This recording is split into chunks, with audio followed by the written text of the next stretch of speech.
Luca प्रमाणे जेजू क्रिस्ताचे शुभ वर्तमान आवेसवो 13 बोल 22 ते 30. दूर एका नगरांत आनी गांवांत वचून तो शिकवण दीत जेरुसलेमाची वाट चलतालो.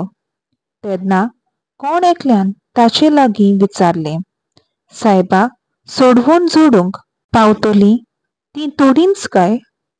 ताणें तांकां अशी जाप दिली, ओशी दारवंटांतल्यान भितर सरूंक जाता तशें वावरात, कित्याक हांव तुमकां सांगतां, जायतीं जाणां भितर वचूंक सोदतलीं पूण तांच्यान जावचें ना. घराच्या दोनयान भितर वचून एकदम दार धांपल्या उपरांत तुमी भायर रावून दारार मारून म्हणूंक लागतल्यात, दोनया आमकां दार उगड. आनी तो तुमकां अशें म्हणटलो, तुमी खंयची ती हांव नकळो.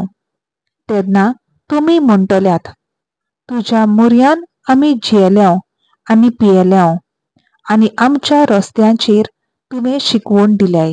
आनी तो तुमकां सांगतलो, तुमी खंयची ती हांव नकळो.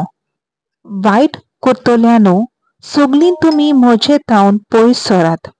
तेन्ना एब्राहाम, आयजाक, जाकोब आनी सोमेच प्रवादी देवाच्या राज्यांत आसलोले आनी तुमकां भायर उडयलोलीं पळयोवन कशी म्हूण तुमी थंय रुदोन करून आनी दांत करकरावन आसतल्यात.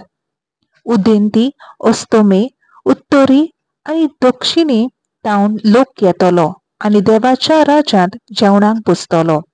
आनी पळयात,